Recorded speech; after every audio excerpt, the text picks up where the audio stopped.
আসসালামু আলাইকুম। স্বাদের পূর্ণতা পেজে আপনাদেরকে স্বাগতম।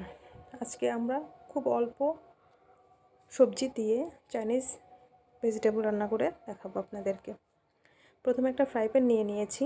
ফ্রাই প্যানে কিছুটা বাটার নিয়ে নিয়েছি। বাটারটা গরম হয়ে এলে আমরা কিউব করে কেটে নেওয়া পেঁয়াজগুলো দিয়ে দিব। রসুন বাটা, আদা বাটা দিয়ে দিলাম। একটু ভালোভাবে নেড়ে আমরা সবজিগুলোকে দিয়ে দিব।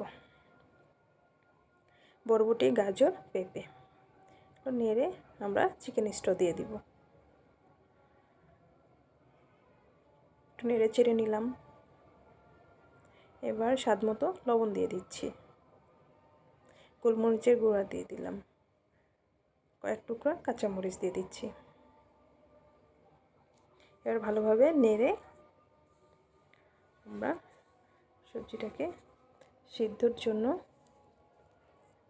দিব। এবার আমরা ঢাকনা দিয়ে ঢেকে দিলাম। সবজিটা সিদ্ধ হয়ে গেছে। এবার আমরা কর্নফ্লাওয়ার দিয়ে দিলাম। ঝোলটা ঘন হয়ে গেছে।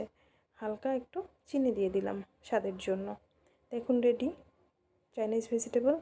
সবাই রান্না করবেন, ইনশাআল্লাহ ভালো লাগবে আপনাদের।